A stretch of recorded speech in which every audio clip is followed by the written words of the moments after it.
બહેનો પણ આ કાર્ય કરી શકે છે। જ્યાં જ્યાં તમને લાગે કે ગરબા પીડ્યા છે, આને સરસ રીતે આવા વાળા બાંધી અને પક્ષીઓના રહેવા માટેના સરસ મજાના રહેઠાણ બની જાય છે। મિત્રો, આનો સદુપયોગ કરો। પીડ્યા પીડ્યા ગરબા બધા ફૂટી જશે। માતાજીની આપણે 9 દિવસ એમાં આરાધના કરી છે, તો એ જે ગરબા છે એનો સદુપયોગ થાય એ માટે થઈ અને અમે એક આ પહેલ કરી છે।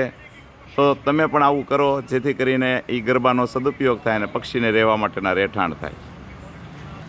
મિત્રો, જ્યાં પણ આવું છાપરા જેવું દેખાય અને નીચે આવી જગ્યા હોય, આવી જગ્યામાં આ ગરબાને બાંધી દઈએ। આવી રીતે વાળાથી થોડુંક તમને નજીકથી બતાવું। હા, આ રીતે બાંધી દઈ તો આ પક્ષીઓના રહેવા માટેના સરસ મજાના રહેઠાણ બની જાય છે।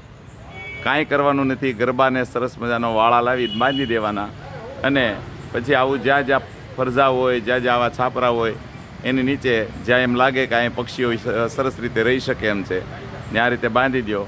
આમાં 2 દિવસમાં પક્ષીઓ માળા બનાવવા માંડશે અને પક્ષીઓના રહેવા માટેના સરસ મજાના રહેઠાણ બની જશે।